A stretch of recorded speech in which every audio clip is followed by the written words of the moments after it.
Low effort, less athleticism. Ed gained calories doing that. Yeah, I actually just gained weight. It was like having a glass of milk. Yeah. Hey everyone, and welcome to the Martial Mind Podcast. Today we're going to talk about a really scary moment where Ed ruined the intro 4 times in a row. We're having a hard time determining if we should wave on the intro, so we're not having a hard time. Ed's taking the SAT of waving over here, and he got a 5. Yeah, we wave though? You didn't put your name on the sheet, and you got less than a 5. But we're here. It's time for the show.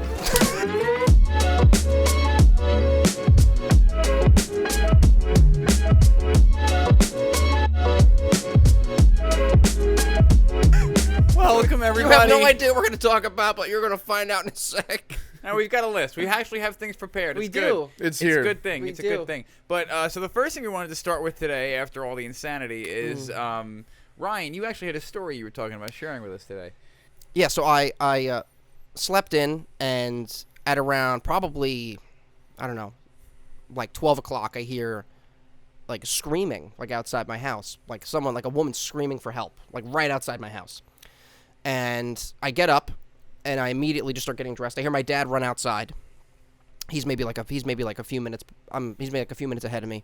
I get dressed, and then I peek outside first, and I see that there's some neighbors are outside looking, and there is a guy sitting on the neighbor who lives directly next to me. Their dog, which is just like a bigger dog, and then his owner comes out and is crying and is like, what did you do? And then I look over, my dad is on the ground with something, and there's 2 other dudes. There's two other guys standing next to him, and then I go back in for a quick sec, and then I kind of just came back outside. And I was like, all right, let's figure out what's going on. So I just walk right up to my dad. I'm like, what's going on? What do you need? And all of a sudden I see is my dad has 2 doors down.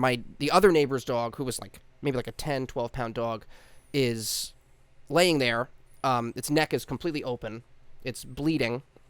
So basically my dad is has a towel. He's kind of the other people were kind of just I'm standing kind of around. He takes action. He immediately got involved, immediately trying to stop the bleeding and giving the dog CPR and chest compressions basically. And then I'm like, okay, what do you need? And everyone, there's screaming, there's crying. The woman comes back outside, and she's probably in her early to mid 30s. She's a younger mom, has a baby. Because basically what happened was, what I find out was that she was walking her small dog with her baby on her chest, and the other dog got out of the house and attacked her dog while she was walking it, and basically ripped the dog's neck open, basically. So just a quick little backtrack. So my dad, him and another guy tried to get the dog off of the other dog. He tried to separate them first. By the time I got outside, they were separated. There was there was a guy on the big dog, and then I go over to my dad. I'm like, okay. What do you need? What do we got to do? And he's like, all right. So we got to go to the emergency vet right now. I'm like, okay. So we walk over, and my dad at this point is he's covered in blood. He's in a t-shirt, boxers, and no socks or shoes. He just came from just in his underwear. Just doing what he's got to do. He was working from home. Yeah. He's dressed for working from home. He's wearing his work uniform. Yeah. He calls it his work outfit. He's like, I was dressed for work. I was like, I can see 90% of your legs. So I don't think Post 2020 dress for work. Yeah. That's Ryan's dad. So he was like, all right. He's shirt, tie, naked. Yeah. So he's like, yeah. He's like, we got to go to the emergency vet right now. I was like, okay. So then we go over to the neighbor whose dog got attacked. She comes outside. She's hysterically crying. She just has stuff. She gives me the keys, or Dad gives me the keys, and we're driving her car. And now we're driving. It's the one right on Comac Road. Yeah, I know what you're talking about. On Jericho. Yeah. It's right. Yeah. So we're driving down, and it's a combination of my dad trying to perform CPR and keep the dog alive, while also she's in the back screaming and hysterical, and the baby's crying, and she's just all beside herself, and I'm driving through red lights, honking, driving through intersections, just trying to you're like the ambulance driver. No, literally. He's like, go through this, go through that, and trying to, just honk and flash my lights and blow past people and do whatever. And then we get there, and then we basically run in. My dad hands the dog off to them. And then we're basically in the lobby with her. She's like on the floor, and we're trying to just calm her down and try to keep her calm the best we can.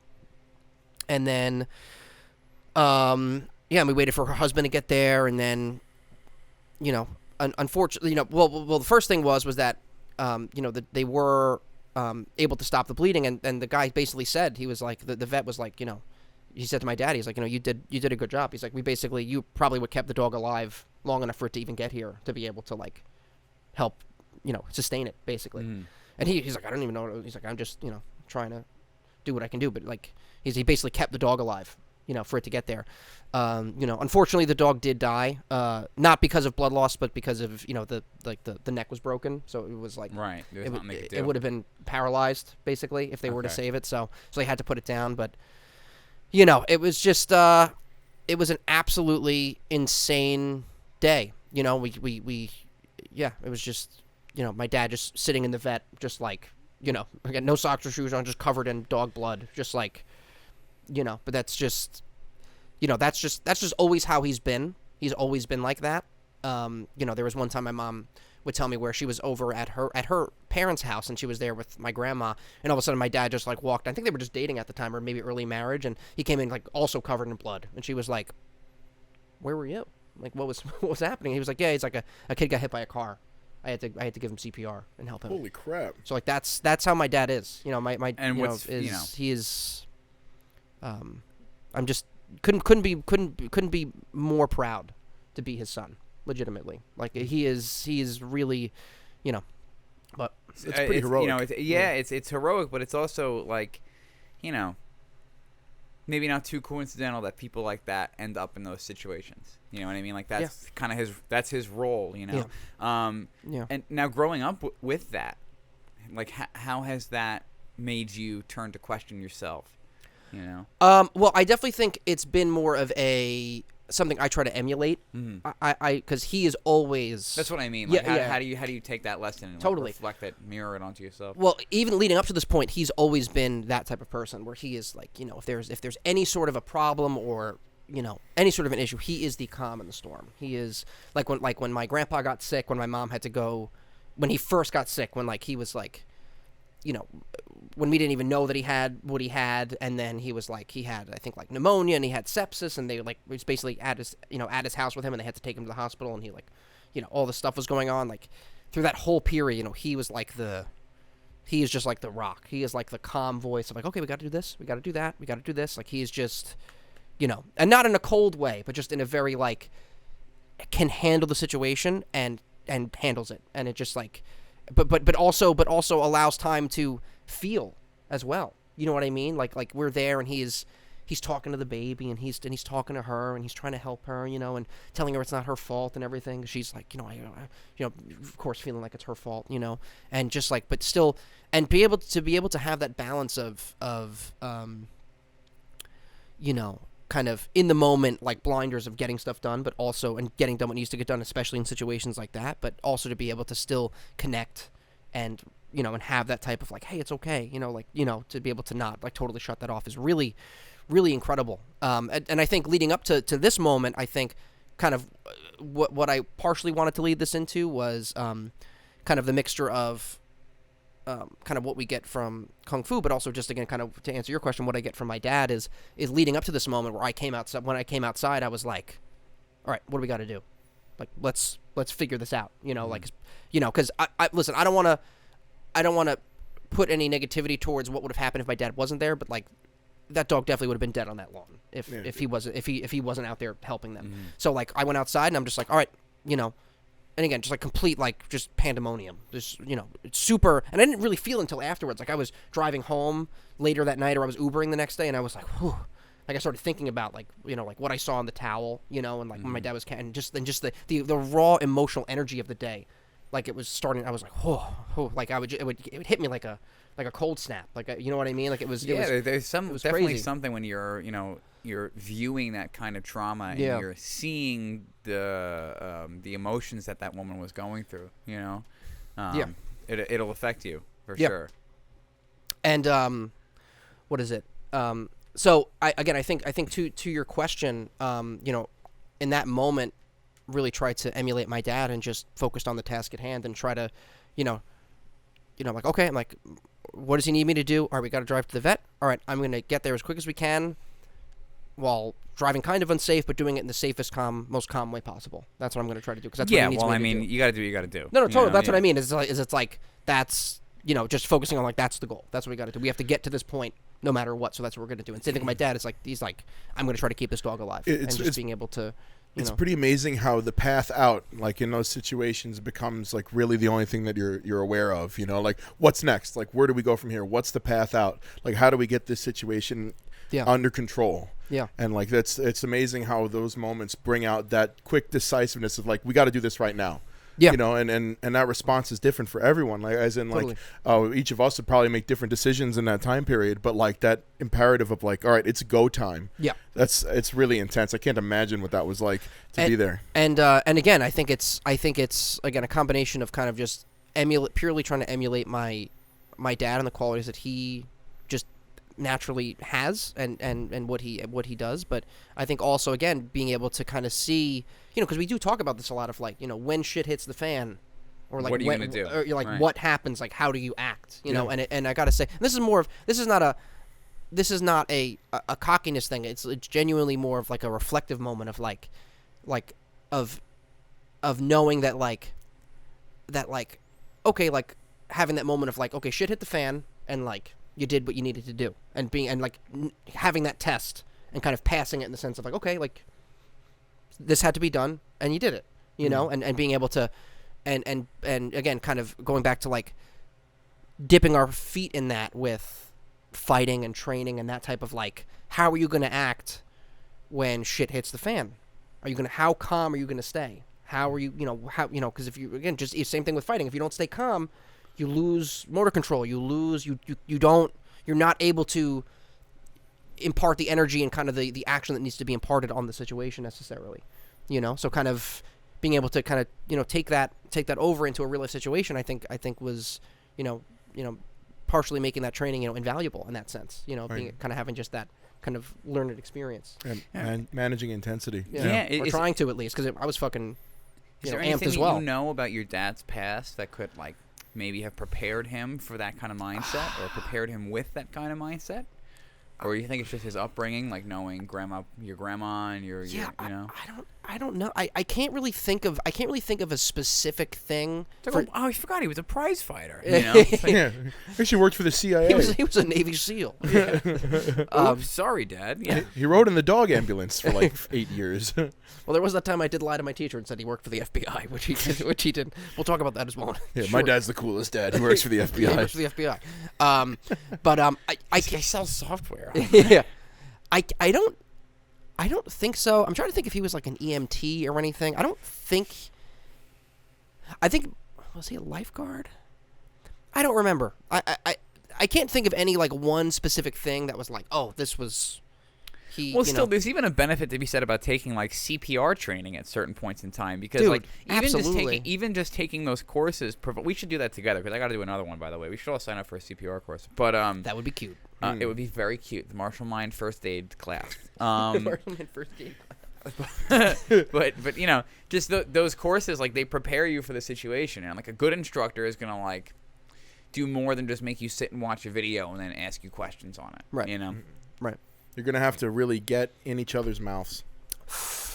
That's what I was planning on anyway. John was taking a CPR class behind a dumpster at an Arby's, so I don't know. I don't know why he took his pants off. He brought me behind the dumpster and he said, "Listen, I got some meats." So he said it was free. The payment for what was strange was the payment for CPR was giving him CPR. So I don't know if that's normal. I didn't know you could do CPR down there. There was so much spit, like, in his mouth. Why is this happening? Oh boy, Jesus. But, anywho. I've been killed. Ed is dead. But Ed's dead, baby. But like Zed's dead. But yeah, it's. I think it's important for us in general to reflect on those things and to try to really think about. Because again, I think with us coming from this point of training, I think we think about this stuff, and I know, at least for me, like, I'm kind of always mentally preparing, probably more than I need to, being in those situations, in the sense of, like, again, not even just like a fight, but also like an altercation or something bad happening in front of me. It's like kind of tempering, thinking about that and trying to be like, all right, how am I going to respond? Like what, trying to kind of be in that, know what the zone you need to be in. And it to me is a more rational conversation to have than the national conversation that we currently have of like, well, bad things happen because bad people have guns and like because guns exist and everything like that. It's like, okay, great. Like we'll take the argument on all of that out of it because that's all people are saying. That's like as far as the argument goes. And it becomes about, government control and policy and like sometimes mental health, which is really what we should be talking about is mental health. But at the same time, nobody really discusses like, well, what are you going to do in that situation? Because everybody's just like, oh, I'll just get shot and die. It's like, no, like, what are you going to do? Right. The personal kind of. Yeah, the personal kind of impact. Just because a situation isn't your fault doesn't mean it's not your responsibility. Right. So if you find yourself in a situation, whether it's your fault or it's not your fault, it suddenly becomes your responsibility. You know what I mean? Like if you're in that situation, it's your responsibility to figure out how you're going to get out of it safely and get out of it alive. And a lot of situations, or scary situations, that's what training prepares us for. It's not just for the fight. It's not just for the fist fight. It's for the mentality of it's for life, right? It's for the mentality of an emergency situation. What are you going to do? You know what I mean? Decision making during an adrenaline dump is definitely something that not a lot of people get to experience. That is something that can pay in dividends, that can benefit you in a situation like this where, oh my God, like every moment counts. Like that's what happens when you get in those intense moments and time slows down. That's your brain saying like it's time to make a decision. It's time to do something about this. And that's I feel like that story is really illustrates those moments of like, all right, now what? Where do we go? This is terrifying, but you need to move past the terror. It's not unlike like tempering your fear is just. That's an unbelievable skill, and it's really sad how the story turned out. But it's really respectable seeing that you and your dad rise to the occasion. And at the beginning of the story, I got confused because you're like, "Yeah, I really feel for the people it happened to." I'm like, "Dude, it happened to you. Like you were there. Like you were that guy driving the ambulance, like not the ambulance, the car. It was a metaphorical ambulance, But it was a sedan. I mean, you were definitely there. No, I know. It's just, and that's a traumatizing thing to see. Yeah. But again, to make the point that calm and rational thought process is what's going to keep you safe and keep you alive in these scary scenarios, or help you help others, which is really the biggest thing. It's like that good Samaritanism, like that now it's my turn to look out for the people around me, Yeah. And to know that you can handle yourself in those kinds of situations. And that's really when you think about even when. And this is what, Qigong talks about, Sifu talks about, and also like Sifu Ru talks about, is using your martial skill kind of as a kind of almost like, social superpower in a sense of like, like you have a responsibility to use your training, your self-discipline, and your ability to not only do damage, but also just to like have a better understanding of situations that can cause fear and anxiety to your advantage to help others. Yeah. Like it's just you just have a higher responsibility to do that. You just do. And if you're not doing that, then it's like, what are you training for? Yeah. And again, not to say that people like, listen, if you want to be a hobbyist and you want to train and get in shape and everything, that's fine. But that's not what we're here for. Yeah, I like you said that like a hobbyist. You know what I mean? Like, there's nothing wrong with that. If you want to train to get in shape or learn some cool stuff or have a cool hobby, like awesome. Like literally, that's sick. Like do that. But it's like John and I play Minecraft. That's a hobby. You know what I mean? Oh man, listen, it's almost not a hobby. Yeah, but I mean, like I'm not John walking around being like, I'm not walking around being like, you know what? Let me build that. Because, Good thing I brought my pickaxe. In real life. Sir, you're chipping away at the foundations of this commercial building. Have you tried punching the trees? You punch the trees, you get the wood. You get the wood, you make the table. You take the table, you build the tools. It's simple science. It's simple. But yeah, so just, kind of a crazy thing. And that just...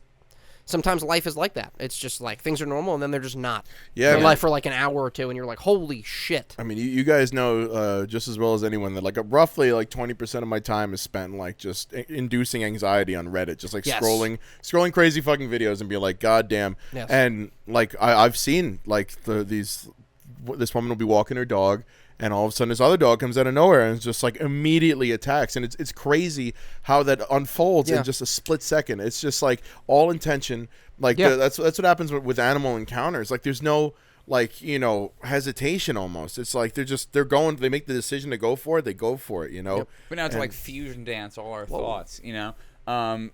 That being said, the point I was making about like, you know, you looking at like the scary situations in the world, me talking about being in the situations that they're talking about on the news, what happens when the shooter comes, the bomb drops, the hurricane hits, you know, like what do you do? Like, and then for as your dad, just another point to him, like, even when we're at the dinner table and like a scary topic comes up or news comes up, he's the first one in the back of the room that like cracks a terrible joke and makes the air light, you know? So it's like we were talking about fentanyl the other day, and he was like, I put fentanyl in the pizza, you know what I mean? Just like out of nowhere. I was hoping y'all wouldn't mind just being addicted. Light fentanyl humor. Yeah. But it's like he's where you get where you get your sense of humor from. Absolutely. Yeah, he is certifiably insane. But he is absolutely insane. But at the same time, look at the level of confidence that comes with in those kinds of situations, and the ability to like, you know, spring into action. Like there's layers. You know, people have so many layers, and there's so many. I want to think about it like an intelligent way I can put this together. I feel like I'm just going to sound not like a like kid being Shrek. like, ogres are like onions. Layers like How do I onions say and it? cake. How do I say like a parfait. Onion cake? How do you make a layers layers metaphor parfait. that isn't Shrek? Yeah, exactly. You really can't now. People are so, you know, tremendously multifaceted, you know, like you in one instance, you know, Hollywood might not paint the man who runs out and does those things and it keeps cool, calm, and collected to be the same guy that's like telling yucks in the kitchen, you know. But at the same time, I feel like that actually does go together a little bit better. Like the ability to have the like. To take terrible things and laugh at them, to see the bright side, to see the silver lining in things, to find the humor in darkness, also is going to prepare you to kind of like put your blinders on and like make rational decisions in scary situations and process those emotions later. It's almost like this superpower to compartmentalize. Yeah. You know? Yep. Some people just, you know, I mean, and listen, it totally makes sense like why you would, and you know, shut down in certain scenarios like that. And listen, there would probably be scenarios where that would happen to everybody to a certain degree, you know, where there's just something that's just too much, you know, like I could totally see that being the case. But you know, yeah, it's it is again, especially seeing my dad do that. It is, you know, it really is kind of like a superpower, you know, because he, you know, to make noticeable, you know, change in a moment like that feels so like, you know, because in that moment it's like let's say if he wasn't there, no one was doing anything. It's like you see like dog bleeding out on your lawn. It's like there's no ambulance for that. There's only a couple ways that'll go. Yeah, it's like what do you? It's like that dog's gonna die on that lawn. It's like what do you do? What do you do? And my dad's like, we're gonna make something happen. Like let's take this dog to a fucking hospital right now. Well, you've all heard it before, you know, that courage is not the absence of fear; it's the ability to make decisions and act under while scared, under pressure. Under Yeah. I saw this really action in spite of fear. Yeah. You know? Yeah, I saw this really great video.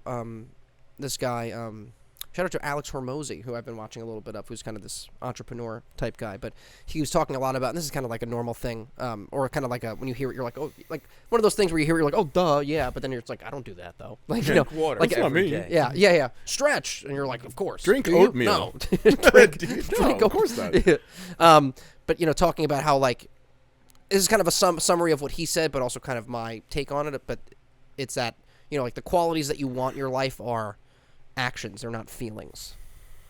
Like they're actions. Like what you're trying to attain, and when you think about it, is really a pattern of actions that you want to carry out in your life. It's not, oh, I want to feel like this. It's like, yeah, but all of that is when you think about yourself achieving something, it's actions. Really, when you think about it, right? You know like I mean? I want to be a writer. Well, then you know you have to write before you can have a best-selling book. You know, right. It's not about the best-selling book; it's about the process of writing. It's like people, what gets you we there. don't think about it. You know, it's like, oh, I wish I was an artist, and it's like, well, start making art. Right, literally just start. Yeah, you know, literally just start with anything. But I found that really interesting, and it was sometimes it's important to have those moments of really like real clarity on something that seems kind of generally understood, but kind of someone says it a different way, you're like, oh yeah, like it really is like what, like the person you want to be and the things you want to try to attain are found in actions, are not found in feelings. Right, and it's really because the feelings a lot of times can come as an after effect of the actions. Yeah, you know. What are you gonna say, John? It's amazing how in those situations, those actions that follow those decisions, like when something needs to get done, like that dog needed to have pressure put on his circulatory system wherever it was bleeding, and like needed CPR done. I wouldn't even know how to do CPR on a dog, so that's like that step completely is over my head. I said that to my dad. I was like, "Where did you?" He's like, "I don't know." Yeah, I was like, "You don't know?" He's like, "Yeah, I was just trying it out." He was just doing it. Yeah. And that was like, "You did great." And like that's because I was thinking about that. I was like, "How would you even do CPR on a dog?" I wouldn't know how to do that because its ribs are like this, so it's like, how do you But he was just.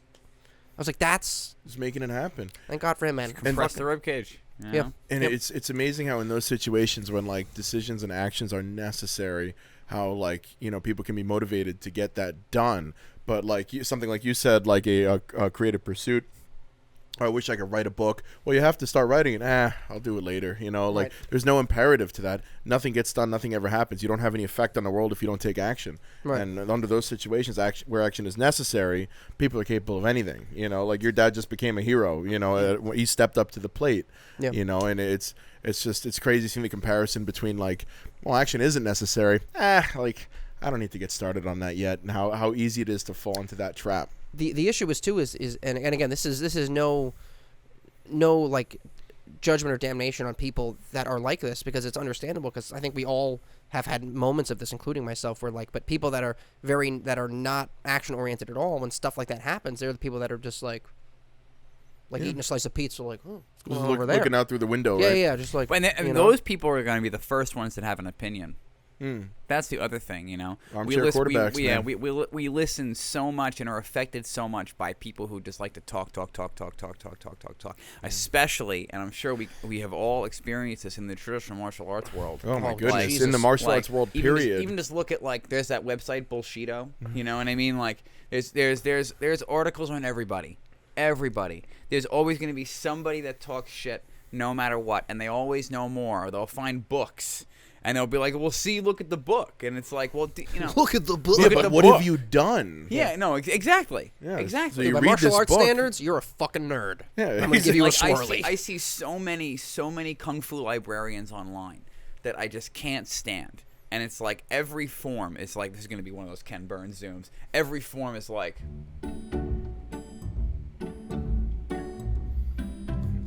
Low effort, less athleticism.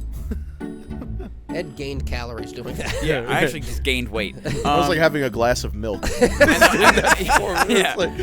it's like not supposed to be. It's like not supposed to be a Tai Chi form. It's just like this really slow moving, and it's like doing the 45 classical movements of the Tai Chi mantis. Blah, blah, blah, blah, like This and it's is like, the groin rip. yeah. And it's like they know the Mandarin or the Cantonese for every single movement, every single finger position, and they know every single acupuncture point.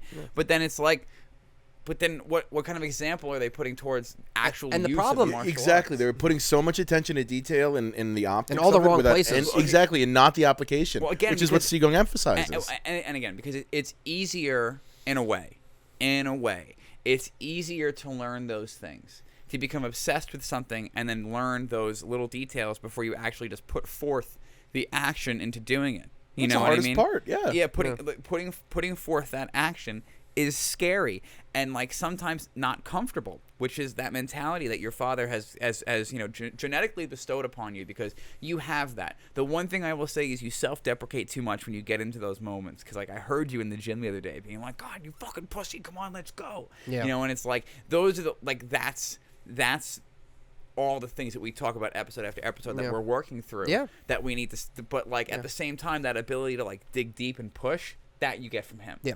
And that is part of that confidence mentality, that pushing forward. So Angelo, you're a hero and we love you. Very much love you.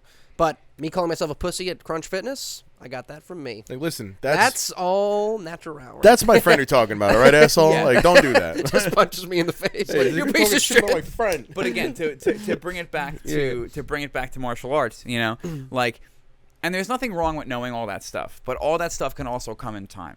You don't have to rush that. You don't not know what you're doing, and you're not a practitioner because you don't know all the words in the original language. You don't know all the names of all the movements. Can you do the movements so you know what they're for? If I don't know any of that and I can beat you up. The way that Seong, the way that Seong Greg talks about learning the martial arts and learning what we do, is learn the movement first so that your body can understand the movement. Let your body remember the movement, and then you can start refining the movement. Once the movement is refined and you no longer have to think about the movement, you learn it to forget it to remember it, right? So you learn it to forget it to remember it, meaning your muscle memory takes over and your body knows the movement. Now you can start learning all the esoteric understandings of the movement and the theory behind the movement and maybe other things about them, like the meridians and the fajing and the this and the that, So there's progressions and levels to it. It's like jumping into a CrossFit class and being like, all right, barbell snatches, day 1. And it's like, what? It's like, I've never even done a deadlift. How am I supposed to do a barbell snatch, Dude, that's a waiver. That's not a barbell snatch. Get rid of this. It's like, what? As soon as anybody mentions CrossFit, I just see kipping pull-ups. I just see them, and it's like the count is going 0, 0, 0, 0. Listen, to be fair, I have taken CrossFit classes, and they do have strict pull-ups as well. Oh, I'm just saying. It's not to denigrate anyone that does CrossFit, because it's intense. CrossFit's a great workout. It's a great way to get in shape. It's fucking insane. And I'm not denigrating anybody that does CrossFit, but just looking at kipping pull-ups is hilarious. It's a different type of strength. 0, 0, 0, 0, 0. Yeah, but pour water down the wrong pipe naturally. And it's not like I can't. I think I could do one pull up. I'm just heavy, so I'm not trying to talk from the balcony and I'm sure people say the same thing about exercises that we do. Like for instance, I modify a lot of my workout programs. So shout out to Ladder and Team Training Day. It's Reinhard Neal and Neen Williams, the professional skateboarder. I'm part of their like personal training team. Cult? So I pay monthly for their workout programs and stuff like that because I find it to be a great excuse me. I find it to be a good mix for like what we do because it's a lot of cardio, it's a lot of strength, it's a lot of plyometrics, it's a lot of explosiveness, a lot of fast twitch fiber stuff. So I find it's a good complement for martial artists, and I can kind of pick and choose and no, I don't have to do every single workout. I feel like I work my whole body. So if I know that class is intense or if I'm feeling a little run down because I've been training so much, I know there's workouts I can kind of pick and choose what to do. I have my heart rate up to 170 for all of Friday night, and I know I don't need to do the cardio workout the next day when we have demo class where my heart rate's going to be 170 for the next 2 hours. Yep. So that being said. There's like yesterday, for instance, I'm doing a workout and it's like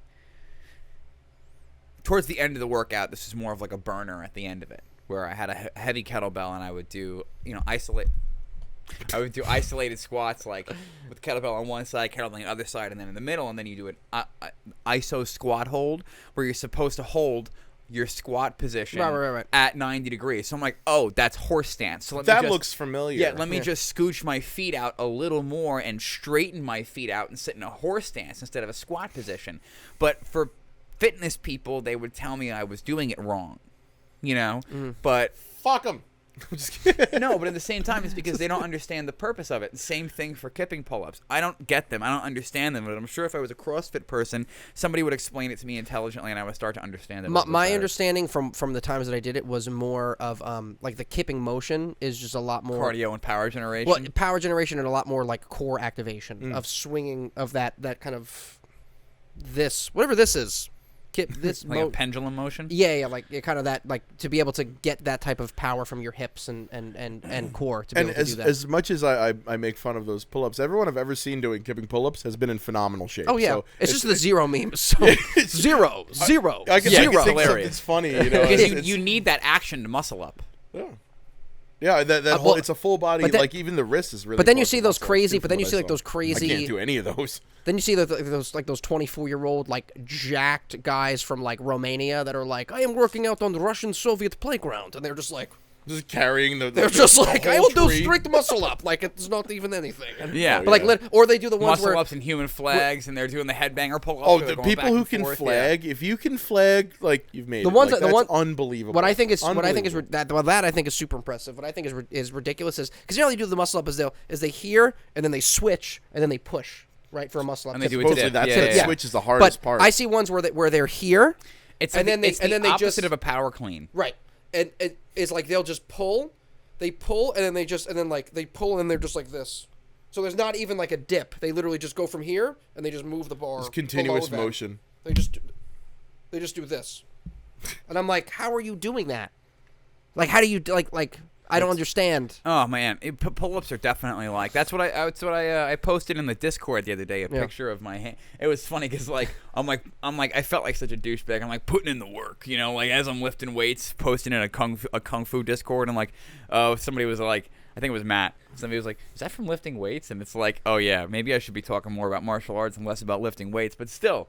Well, it's part of how you take care of yourself. You know? Absolutely. You always be lifting, homie. With kind of segueing into this, but with constantly lifting and doing forms. Usually my 2-a-days. It's usually strength in the morning and then martial arts in the evening. Yeah. And being a ginger all the time. Yeah, can't help it. That's the everyday. We have the That's 2-a-days and then every the everyday. It's more than every day. Everyday poison. It's every now and again. You're like, what is every now and then? It's every now and then again. Isn't that always? it's more than now's now. What are these weird English riddles? I hate them. Yeah. Now, then again, but later. Now and again. How can it be now and again? So if it's When is now, then again? it's always now. So That's it's always twice- happening. That's twice as many nows as there actually are.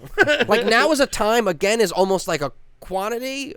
I don't know what the. You can't have it's more not than a- one it's not a now. quantity, Does that but- just mean in perpetuity? Yeah, Like, it's just some weird lawyer with like one of those like frilly English neck things on, like now and again. And again, which is also another now. So every good time he luck with says that. this wig gets Yeah. bigger. Well, yeah. Once you growing. once you get to the again, it is also then become now, which will then lead to an again, which is now. It's just you're like. It's becoming a Monty Python skit. This thing's getting so big. not count to 4. 5 is right out. Get on with it. There's multiple nows again. count to 3. You shall call me Tim. What is your favorite color? Blue. No, yeah. No, wait. Yeah. He's hurled into the chasm. He's a fucking rabbit. I'm gonna make me some rabbit stew. He gets absolutely Jesus rabbited. Christ. Jesus Christ! Run away! Dude. Brave Sir Robin. Dude, the fact- Monty Python break. Dude, the fact that movie had we just quoted 8 things from that movie in the span of like 40 seconds. Rapid fire. That's Dude, at a higher that movie rate came than out in like Superman. 1975. I used to be able to do the whole thing. I could do the movie from start to finish. Dude, it's I was so that funny. annoying kid that would be like, and then this happened, and then this happened, and this happened, and my mother's like, Yeah, that's I could We're could Knights watch of the Round Table, and they're just like into Knights of the Round Yeah. Table. No, we're Knights of the Round. we're Knights of the Round. What warfare we should be. Stop groveling. Oh, Dude, I used to be able to almost recite Pulp Fiction. Like I've Jesus. I've seen it north of 30 times, probably 38 times. Wow. Yeah, that's and, a different scary 13-year-old. Yeah, that's Hear like, all of Pulp Fiction. But I had a bad motherfucker wallet from like age 17 to like 20 when I met my wife, and then I got a new one. And so, I think I'd say then I had to get rid of it. No, I got a new one. yeah, I went from one that was pressed to stitched, so it lasted even longer. I had that wallet till I was like 27, and so that's like a decade of having a bad motherfucker. I remember wallet. you having that wallet. I remember being at the bar and being like, "Is that a bad motherfucker wallet?" And you're like, "Hell yeah, it is." Yeah, dude. Yeah. That's do kung 100. I've had that since I was in high school, but then I got the regular old black one, and it's okay. Less exciting. It's not the same. Yeah. I never told you guys about my bad motherfucker wallet story on the train, did I? No, I don't think so. Oh man, this was so funny. So basically, I'm Prefacing the story with "it's funny."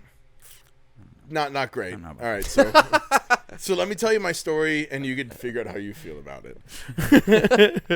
That also wasn't great. It's like Yeah. handing me food and telling me it's delicious. It's like I'll be the judge. It's good. Here you go. Just And- puts it in your mouth. Yeah. It's good. Dude, so all right, so I was on my way home from work one night and I accidentally left my wallet on the train, and I filled out the missing item report or whatever. There's a link on the MTA's website. They throw that right in the garbage. Here's the list and there's the trash. Go fuck yourself. And I got a response the next morning. But filling is out a miracle. It was the immediate. MTA got back to you immediately. Dude, it was immediate, and I filled it out, and it was like, please. It had a region where you could just type in, and it said, "Please give a brief description of your item." And I wrote in quotation marks, "It's the one that says bad motherfucker," and I think that's why I got an immediate response. And so I show up to the Lost and Found, which is like this little closet under the staircase at Penn Station, and there's this huge dude behind the counter. He's got to be smoking a cigarette. There's no way he's not smoking a cigarette. Mentally, he was absolutely smoking a cigarette. Mentally, always smoking a cigarette. And just enormous. And like I walk up to him like, "Hey, my name's John Gordon. I'm here to pick up my item." And he looks at it. He looks at me. And he's like, "Oh, you the bad motherfucker?" And I'm like, "Yeah, I'm the bad." He's like, "You the bad motherfucker?" I'm like, "I'm the bad motherfucker." He's like, "All right, so." Here's your wallet. And he goes over and he grabs it and he puts it down. He's like, "I need you to go over to window 15. That's my buddy Maurice. I need you to walk up to the counter and put the wallet on the counter and say, 'Y'all better recognize.'" And I'm like, what have I just gotten myself into? What is happening? What sort of Penn Station You're shenanigans? being goaded into getting the shit kicked out of you. It's dude, yeah. It's just using you. 100%. So, like, I sign the paperwork. I take my my wallet. I go over to window 15. It's another huge dude. It's a bigger black guy. Just like a whole, like he looks like Mr. Incredible at his desk. Like, you know.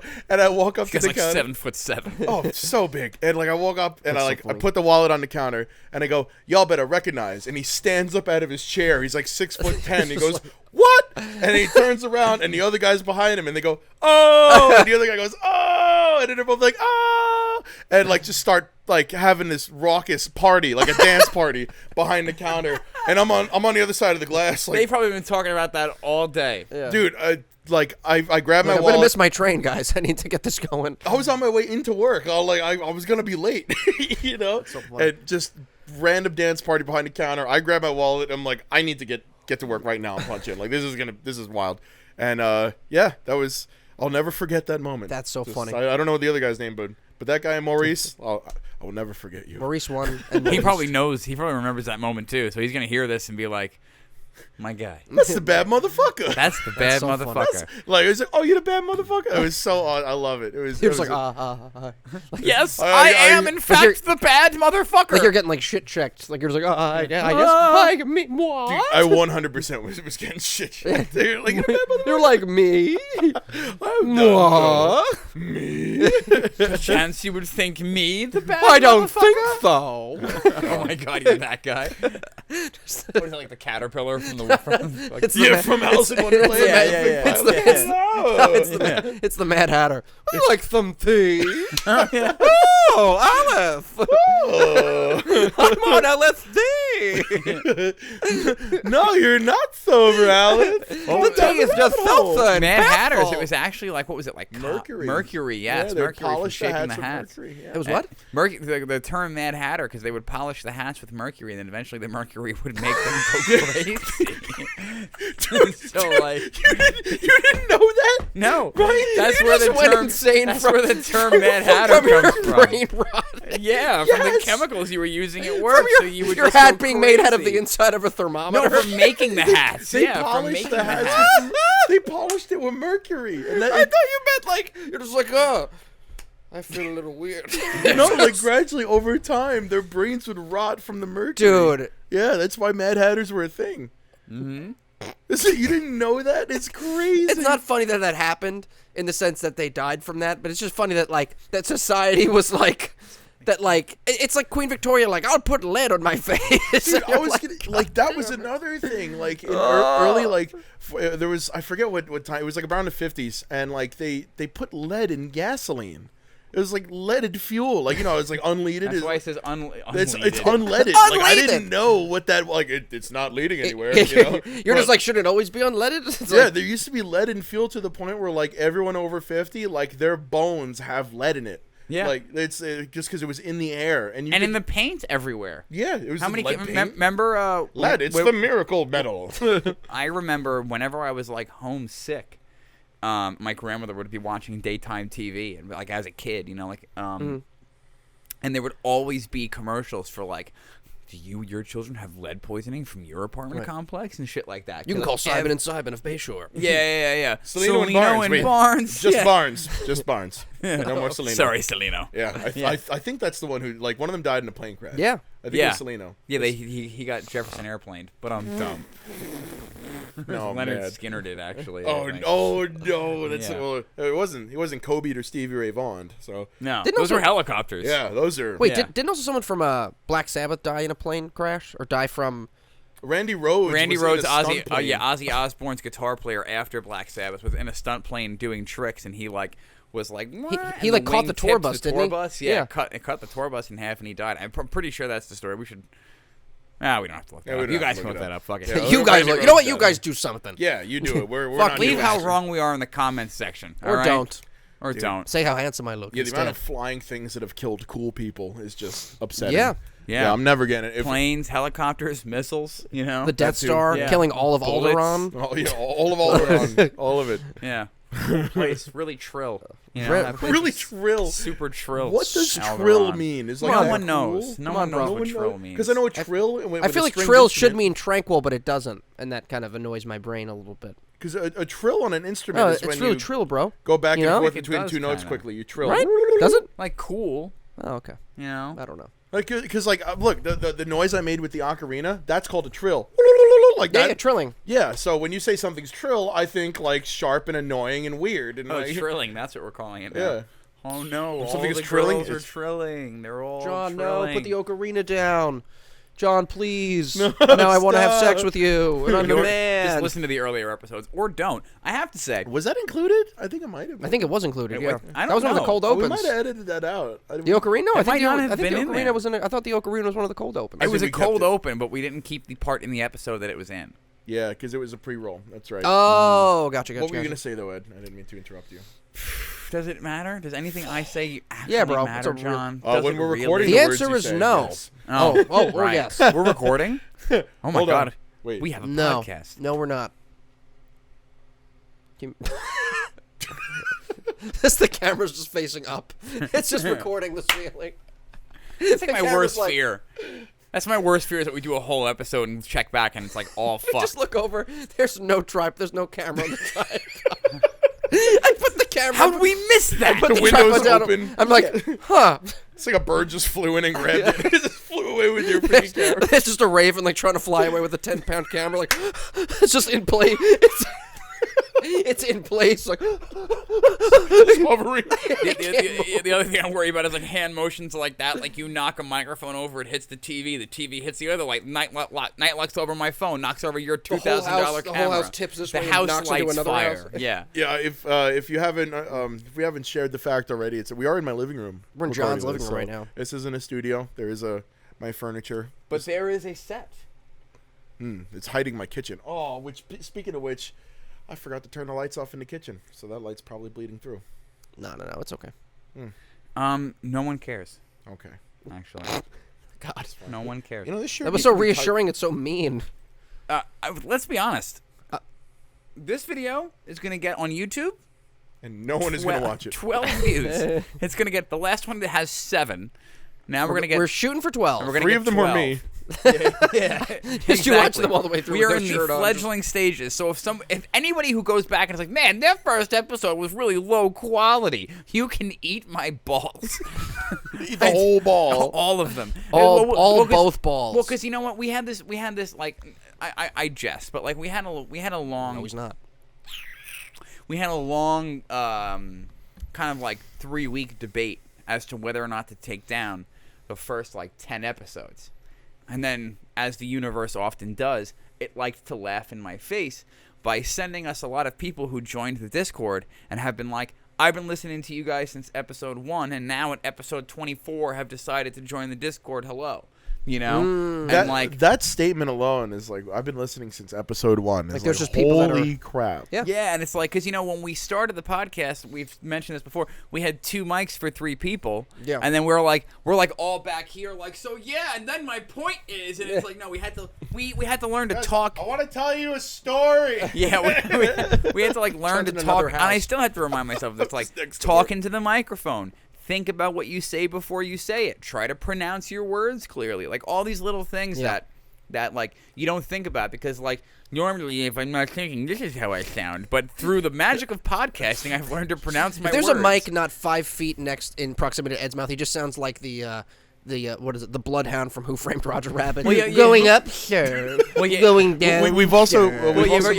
You ever forget to swallow your spit before you talk? I never swallow. And then somebody's like, "Hey, how's it going?" And you're like, "Hi, how's it going?" For like 2 seconds. And they're like, "Yeah."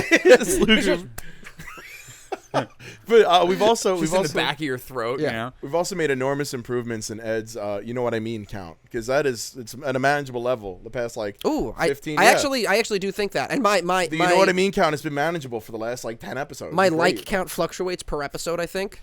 Like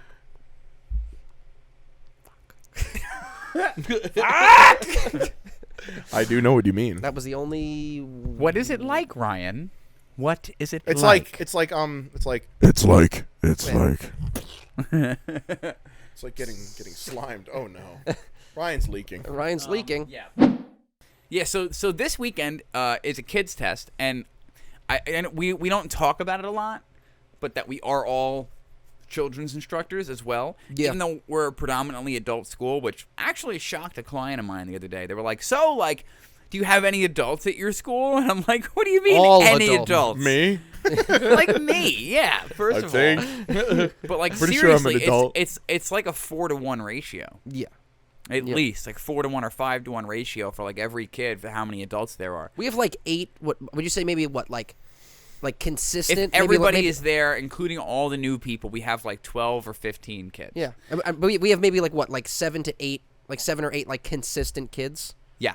Like that's about it. Mm-hmm. Like that's crazy. Yeah. And now we're getting ready for a test. And like 10, which is often 10 when beginners. we lose a lot of kids is when we're getting ready for a test, you know? And a lot of the kids are under 10, right? Under 10 now, yeah. For a while it was babies. like for a while we had like 10, 11, 12. Yeah. And then those kids aged out, you know? They were too tall or too old to be in the kids class. You know, like look at that one kid in particular who he was this big and now he's like 7'15", Yes. you know? That's about 8 feet. He's taller than like me standing on John's shoulders, and he's only 13. And I'm like, "Hello, Hi there. I will teach you kung fu now. Please don't hurt me, Kareem." Kareem Abdul-Jabbar. You play basketball? He's just a large piece of sugar cane. He's just Yeah. like Yeah, he's like, oh my god. How did you sign up? He is a bamboo reed. But anyway, so it's difficult a lot of the times when we talk about like preparing the kids for the test because you know it's scary. It's scary for them, and like we try to teach them that like it's important. It's important to go through that fear, and it's important to have it be all on you, and to learn responsibility, and to learn discipline, and all those things. And I feel like a lot of schools, they really just cater to modern parental sensibilities where like, oh, let's give everybody junior black belts and let's give everybody gold stars and fucking trinkets for showing up today, and like, oh, you're under the age of 7, we'll give you a little black belt just for like hitting pads, and like none of their You have skin, here's a medal. Meanwhile, we require kids to remember forms. We require kids to remember techniques, to practice their stuff. And we have parents being like, parents get upset with us for not letting their kids test. You know, usually those kids really aren't there anymore. You know what I mean? That's usually what ends up happening. Usually the people who stay, the parents know what the deal is. Right. They understand. And which is the point that I'm leading up to is that like we're very lucky that we have the group of parents and group of kids that we have, because so many of them are just like right on board. But like, I get what you guys are trying to do, and you're gonna, like we said about your father, prepare our kids. You're gonna prepare our kids for the harshness of the world in ways that like parents might not be able to. You know? Yeah. Like I've like you've never experienced love like you experience for your children, and so I've heard from parents. I'm not a parent myself, but like it's an unfathomable love, and like everybody has that same kind of idea about it. You know, like when it's your kids, it's different, and it's something I don't know anything about. You know, I don't know anything about that, but so to take it from the parents' perspective, to try to step into their shoes a little bit, I can see how you can want to kind of like give them everything and never let them be uncomfortable. It comes from such a good place. It comes from such a good place, but it's not good for you. Right. Yeah, it's pathological. That's the thing. Yeah, it's not good for you because it breeds. The last thing you want to do is breed ego in a kid that's like a male under the age of 13. when you start breeding ego into like kids like that, Dude. it becomes unstoppable. Middle school boys are terrifying. Like they are just that age group is just like like you took all the extras in like Mad Max Fury Road and just put them into school. Yeah, 100%. They're just like and silver paste. Fucking goddamn it, whatever. Like all of the bullying I experienced in my life was from like the age of like 11 to 13. Dude, middle it's school. All middle is school fucking kids, rough. like middle school boys and girls. Like they're going through that time period was really horrible. bad. That was when the worst of the bullying was for me. It really stopped really when I bad. hit like 15, 16. Yeah, I mean, like that's when all the fights that I got into happened. That's when like I would get jumped by like these kids that I went to school with and their older brothers, and it was just like it was not cool, man. It was not fun. And then like once I entered high school, it all stopped. It's like it really is like that age group is just it's a minefield. Yeah. You really it matters what kind of parental decisions you do, because when you coddle and when you shelter your kids from any kind of harsh realities or any kind of intense decision making they may need to make, you're creating an unfair set of expectations that are going to result in just them being angry at the world. Well, why isn't the world safe? I've been raised this way. Everything has worked out for me. Yeah. And when things don't work out or when things go a direction they don't want it to go, they've got nothing.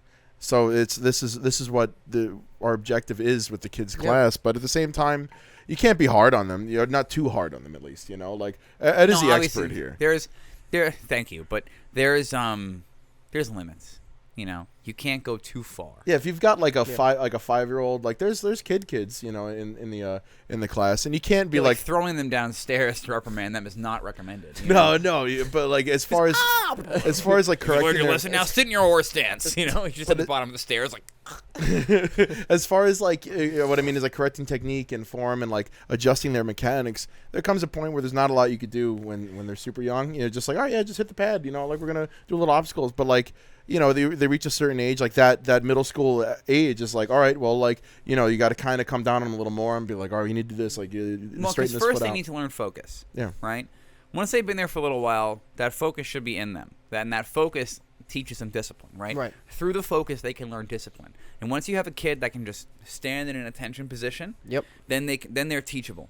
So they have to become teachable. You have to make them teachable. Right. And some kids are teachable, but they have bad habits, and you have to break them of their bad habits. Right. Like we have kids always think they're right, and they don't understand their bodies. They're not in tune with their bodies, and you have to teach them. Like some kids are more in tune than others. Some kids experience muscular pain and are naturally strong in different areas than others.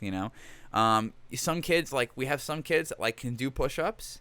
And other kids that can't. And it's taken me years to figure out the proper cadence to get kids to actually do real push-ups. I'd be like, bend your elbows, use your arms, da-da-da-da. But for some reason, touch your chest to the floor, that seems to work. Touch your chest to the floor and push up. That seems to actually get them to realize that they need to do this, because they'll just use their hips. Yeah, because you say, like bend your arms, like their ass will be in the air, and they're like... Yeah. Yeah, just this. It's all this. They're just floor twerking. They're doing downward facing twerk. It's like it looks terrible. It's like, oh my god! Like everybody stop! Back straight! But back straight. But it's funny though. That is such a big. You can't say it like that. You can't be like, get your asses out of the air. You're like, no triangles, everybody. No triangles. Let's keep it the shape. I see a bunch of triangles in here. Flatten your backs out. But it's funny, like kind of all the different intricacies to, and kind of the intangibles.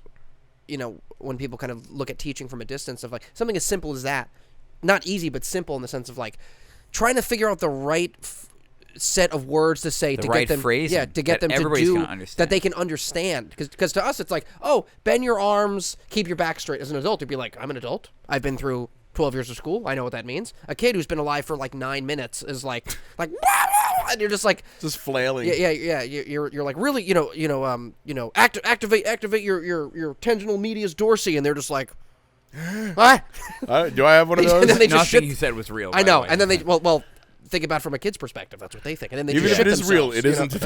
They just shit themselves. But I never had that happen once. You have to position your ulna this way. I had. It's just a girth. In 10 years, I've had one kid pee and one kid poop. Oh man. That's it. and the poop was like an accidental thing. I think it was like an on the way to the bathroom. So. No. But I mean like no. I don't mean it like that. I don't mean it like where they just like shit themselves and were unaware. I think it was like an emergency. Like they like were on the way to the bathroom and like it was irreparable at that point. We had to call mom. It's just sitting tiger like oh god, it's like there to go. Oh. That's rough though, man. Accidental and poop. Kids are smart too. Like we really like working with the kids has really taught me just how smart kids actually are. They really should be spoken to like adults. You know what I mean? Like obviously you can't sit here and like talk quantum theory with them. You know, you have to like explain your words to them and be careful about what you do say. Right. But there's no reason to talk to little Jimmy like this. Yeah. It doesn't help anybody No. to baby people. No. It doesn't make strong individuals. You know what I mean? Hey Jimmy, what do you want for lunch? Ketchup. All right, well we're having ketchup. No, but similarly, Similarly, and it also teaches you an appreciation of like where kids are coming from. Because again, I'm not speaking about the kids that we have currently, but in the past, people who have come and gone and things that I've seen. You know, you never know where. And I guess this is a message to the people who have their own martial arts with their own kids classes, right? You never know where those kids are coming from. You never know. It's like it's not their fault. It's the parents, you know. And it's sometimes it's difficult to not rope the kid in with the parent when they're being difficult, or it's hard because it's hard. It's hard to be like no like this, no like this, no like this, no don't punch like this. Punch this way. Punch straight. And you finally fix it, and then 20 minutes later, it's just like back. It's gone. It's gone. But or you teach a kid a routine, and then you go, hey, you have to practice this. And they come back the next day. It's gone. They don't remember it. And you got to teach it to them over and over and over again. Now they're getting upset. Why am I not testing? How come I haven't gotten stripes and gold stars? And I feel like so many schools just keep giving them stripes, keep giving them belts, just keep showing up and keep the lights on. You know what I mean? And do it. And they just let them do whatever they're doing on the back of the floor, and they take the kids that are actually talented, and they take them off to the side, and they put them on their demonstration teams. They ask them to do special events, and, like, that's who they showcase. Right. Instead of just keeping everybody together and letting them grow as a unit and grow as a family, you know? Like, I have a new rule in the beginning of class. Everybody has to stretch together. All the kids that are there early have to sit in a circle and stretch together. Nobody's excluded. You have to all be together and all communicate and talk. But as soon as it gets rowdy, then I have a problem. You know, as soon as it becomes not getting ready for class, not practicing your stuff, then I have issues, and they can have conversations. Like kids say the dumbest shit. Dude, my left shoe is my mom, my right shoe is my dad, and I'm like listening to like what their response is gonna be. And the one kid's like, "You can't wear your parents' shoes," and he's like, "Yes, I can. I'm allowed to." And then they all start dying laughing. Like all the kids are in on the joke. They're just dying laughing. It makes no sense whatsoever. but this it's like this kid wrote a tight 5 and then brought it to class. You know what I mean? Like there's just fucking he's got them all rolling. I'm allowed to. He's allowed to wear his parents' shoes. You know, and they're like, "What the?" I'm like, "What the fuck?" So like, but I want them to have those moments. Yeah. I want them to be friends and be a family and get to know each other and have that moment. But I also need them to be like, "All right, everybody, line up and be right there, be ready to go." So like the other day, and you know, this is why I like that the parents watch on Zoom and they don't sit there because moments like this in the past, we've had people like run onto the floor and be like, "What's happening with my baby?" And it's like, let the teachers teach. You know, let the teachers teach. You know, if you're in a bad school and the kids are getting, you know, if they're being a little rough with the kids, then you can see that overtly. Yeah. You know what I mean? It's how they talk to them. It's how the kids that have been there respond to the teacher. Yeah. You want them to like the teacher. So if the kids don't like the teacher, there's a problem. If they're constantly terrified, there's a problem. Yeah. But you need to be able to also, you know, kind of in a way, it's not striking the fear of God into them, but they need to respect you enough that they snap to. They can't just like you. They need, They can't just like you. There's a little bit of fear in that respect, but it's healthy. It's a healthy. It's not like afraid of. It's they respect you and they want you. They want your approval, and they also need to want to practice because the reward is your approval, and the reward is more information, and the reward is I've made it. I've made it. I did that. I get to test because I put the work in. Yeah. If you just give them belts and give them gold stars and give them fucking patches every time they walk in, what are they learning? And then the issue is, again, you build that into like a like 14, 15, 14-year-old kid who's like, I'm a fucking black belt, and then like they're either gonna get their ass kicked because they don't know anything, or they're gonna hurt people that are smaller than them, like just out of complete unchecked ego. There are no junior black belts at our school. What we're doing with our kids program is we are fighting against the societal norm of making it easier so that your numbers look better. Think about where we rank in education in this country. We're 30-something, 40-something, then all this, like 40-something in math, 30-something in literature, and passing now. When I was a kid, it was 65. I think when my mother was the kid was a 70, and like now it's like in its 40s or something like that. Passing is like what? Yeah, like an F is like 45. So it's an F is like 25. You can get a 45 and pass. Like what the fuck is that? I didn't get more than half the questions wrong and still pass school. Yeah, and this is coming from somebody who dropped out. I have a GED. I did not know that was a thing. Oh yeah, they lowered the standards by a lot. It's ridiculous. Like the only I think an F is literally a 25. Why should you can pass with a 45? Why should we do better when we can legislate so that they can do worse? Well, then of course we have an entire nation of people who are being led by ads on Instagram and led by reels and TikToks. You know what I mean? Like how many people we used to talk about how many people's political opinions are based on memes and headlines rather than actually doing their due diligence and also listening to the other side, because we're taught to la la la la la, this is challenging my beliefs and it's hard for me, I don't want to listen to this. But your beliefs need to be challenged. Right. You need to be able to look at people you don't agree with in the face and have a conversation with them about why you don't agree, and be able to have discourse and stand up to adversity and maybe be angry or be uncomfortable and make it through that. Be okay afterwards. How are you gonna be able to tolerate and live through actually traumatic things in life, like dealing with a dog that's just been mauled by another dog, if you can't tolerate or move past other people's opinions and words that maybe you just disagree with on a political level? It's unimportant and inconsequential, but people are willing to shut themselves down and yell you off the stage and out of the room. But what happens when life kicks your dick in and you can't move past that? Yeah, dude. It's detached from reality. Like the consequences of how bad reality can be. Yeah, there's no limit. There's no limit to the horrors that are out there and to what can just happen on a bad day.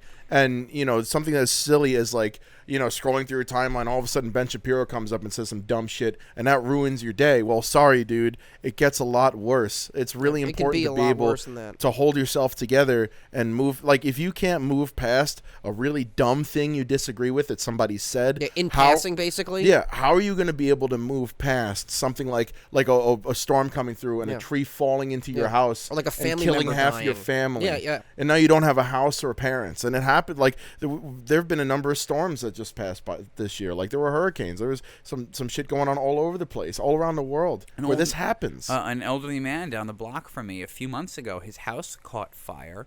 His dog got out. Nobody can find the dog, and his wife died in the fire. So it's horrible. And he's an old man, but he's still got to keep going on living his life.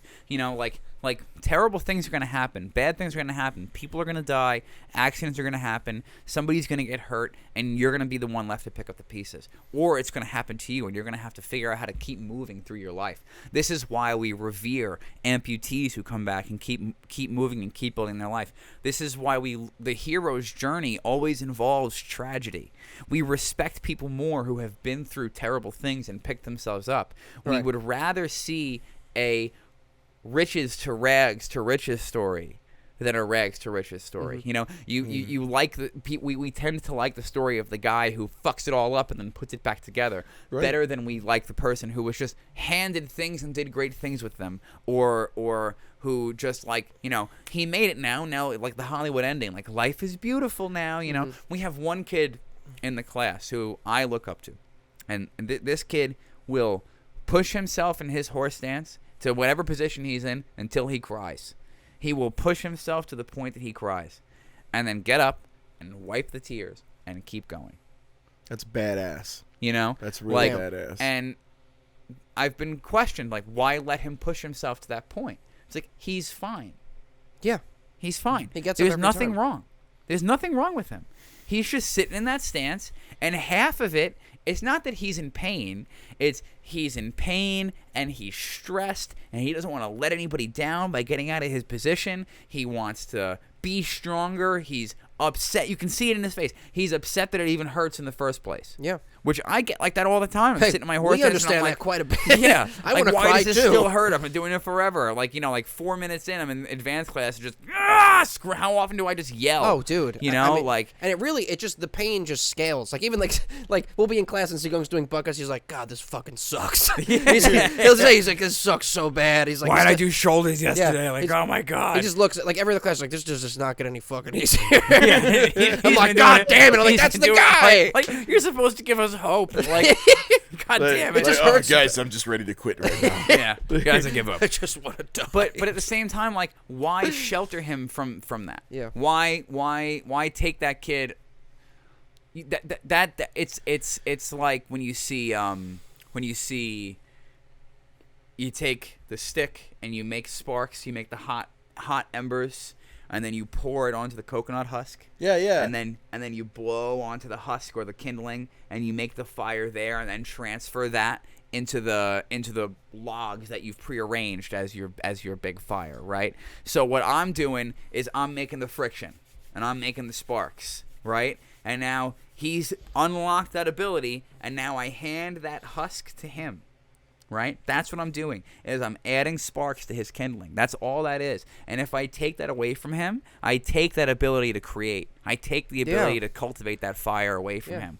Because that's something that's a tool. Yeah. It's a multifaceted tool. It's not only going to teach him how to push through adversity, it's going to teach him how to deal with his emotions when he gets frustrated. Yeah, we're helping to facilitate. We're basically just, the school and all the teachers involved are really just facilitators of, personal growth and self-discovery is really what it is. And again, Sigung and Sifu say to us all the time, it's like, I can only show you the door. You motherfuckers got to walk through it. Yeah. Like, I cannot train for you. I can't make you train. I can just show you what to do and show you what works and why it works. But the physical training, the you actually doing it, is on you.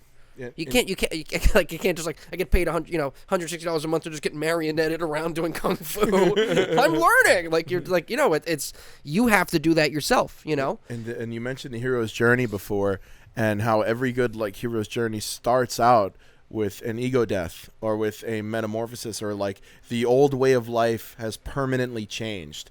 You look at something like Star Wars, like A New Hope, Luke's aunt and uncle are killed in the beginning, and then he has to go brutally killed. Yeah, oh yeah, they're smoldering heaps at the end of that scene. It is horrible. I remember being Empire a kid, Brazilian barbecued. I was like, holy shit, dude! I was like, are those people? They were Emperor Rodizio. No. Slices. The 501st Rodizio Grill. Oh my god. No. So Emperor is the appetizer for the evening. Portuguese guy with gloves on with a knife. Just Emperor, Uncle Owen. But again, I think these two, these things that we're discussing, they go together really well, because, your grandmother is not to be trifled with. No. I sat down to dinner with her the other day, and she called me a dipshit, and then goes, "You're not offended, right?" And I go, "No, I'm not offended." She goes, "All right, good, you can stay." So your father grew up with that. Yeah. With this, develop a thick skin. You're looked at more favorably because of your thick skin in that household. You know what I mean? And she's going to obviously cultivate that within him, and you see what it's brought out. In its own way, with its own flavor, its own color. All his life experiences and all the things that she bestowed upon him, and she's a pisser. She's hilarious. Oh my god, yeah. Your grandmother is that whole side of the family is just. All your family's funny, but it's funny because all your sweetness comes from your mother. Like, that's all. It's like all nurturing and sweet, and then your dad just comes in with like, Oh, anyway, whoa, Jerry, Kramer his way through life. Yeah, but he's a hero Kramer. You know what I mean? He's just a Kramer in a cape. Whoa, we gotta go to the hospital. That's Hey, a really Jerry. good. That's actually pretty good. But you gotta drive the car, Brian. You gotta drive us to the hospital. The point being, okay, for the love of God, we're getting there. The point being that regardless of how you get there, people have to have a thicker skin. you know, which is the purpose of real training, which is the purpose of like all the stuff that we go back and say, you know, that we keep coming back to. Like, who cares if the dude knows like magical white eyebrow, you know, special ultimate sword technique, 15 million year old sword style, you know what I mean? And he knows it verbatim from the book that he bought on Amazon, you know, like who cares? Look at the teacher. It's about the teacher. Your lineage is your instructor. That's what's so important about it. What environment has your Sifu cultivated, or what kind of environment do you want to cultivate within your school? Forget history. Forget the past. We have to move forward, and we have to create a world and a society that's going to be self-sustaining and self-accountable. Yeah. None of this finger-pointing bullshit that stops us from any actual progress. Yeah. You know, you look at a regenerative farm that has clear water coming out of it, and then a processed farm that's it's making all the corn that we need to make all the vegan products, and it's like 25% plastic. And it's like just brown shit water running off from the thing, and there's no topsoil left and no nutrients left, and it's like it doesn't make any sense. It doesn't make any sense to keep doing things the way they were doing it. There's something in the planet, something in the society of the world is broken, and taking the lessons from the past and applying them to the future is what creates the mindset in healthy individuals. That's what the purpose of training the traditional martial arts is for, because it's so much more than just fighting. But you need to be able to actually fight. Yeah. And if it's not just for practical use of the art, but what kind of mentality, if you're not in real danger when you're sparring, when you're fighting, and if you can't really use the techniques, what's that going to do for your self-confidence? Then you're a paper tiger. Then it's not real, you know? Yeah. You want to know that it's real, because that's going to give you the greater confidence. You want it pressure tested, and to make sure that your techniques are applicable and that your training is hardcore and legit, because it's going to make you a stronger person and more able to stand up to adversity, stand up to what you believe in, and also challenge your own thoughts. Yeah. You know, which is the hardest thing to do, is to challenge your own beliefs and challenge your own thoughts and turn around and go, okay, I was wrong, and not harp on the being wrong and let it make you feel bad about yourself, but to just pick up and keep moving forward. Allowing yourself to be challenged by other people is one level. Being able to be openly challenged by yourself in a way that's productive is a whole nother can of worms. And the best thing to do... I'm sorry. No. The best thing to do is to start young. So if you do have kids in your school, if you're thinking about enrolling your kids in the school, if you are a teacher and you are just helping teach the kids in your school, remember that. It's not always about making friends with the kids, but you should be their friend, but you should also be, you know, you should, maybe not their friend, but you should be like their big brother. You should be like their uncle, you know? You're not a parent. It's not all up to you. You know, like we have certain rules on the floor, like if you need an inhaler, just go get it. If you have a bathroom emergency, just go to the bathroom. Other than that, raise your hand. You know, like certain things that like you have to leave up to the parent. Obviously, you're not their parent. You're not to step in. You're not to teach them life lessons. There's certain topics, I don't think I need to iterate right now, that are not your business to tell to kids, you know. Anything like that, religion, orientation, all that stuff, that's for the parents. That's for the parents. Yeah. But it's your job to instill in them that go-get attitude, that warrior's mentality, right? To really teach them how to be, and I keep coming back to this, that warrior in the garden, right? We talk about better to be a warrior in a garden than a gardener in a war, and we say it arbitrarily, and I think I've made this point before, but the warrior in the garden isn't just like standing there like a security guard. The warrior is gardening. Yeah. Right. Yep. You know? And I think that is the perfect place to cut this episode. Thank you, everybody. Guys, we have merch, we have hoodies, we have t-shirts, we have the Discord. Please join the Discord and be part of the community of martial artists and people who aspire to be martial artists, or just want self-improvement, or a bunch of yucks and laughs and memes. Join the Discord. Show us your memes. Click the link tree. It's at the bottom of the description. I think they might have to copy and paste it, but there's links. There's links everything. There's links to everything. There's links to everything. And if you want to support what we're doing and you want to help us do this full time, please become a patron. And yeah, that's really it. We love you. We love you what guys. we do. We love Thank you doing so this. much. We're so blessed and grateful that we get to do this and get to be here with you guys and with each other. And we can take the power of our friendship and our martial community that has made us the people that we are and share those lessons and our love of dark humor with you. Through the power of friendship, all is possible. Right. Just finishes the circle. All right. Well, thank you to our Instagram followers. Thank you to our patrons. Thank you to our Discord members. And thank you to all of our listeners. This has been the Martial Mind Podcast.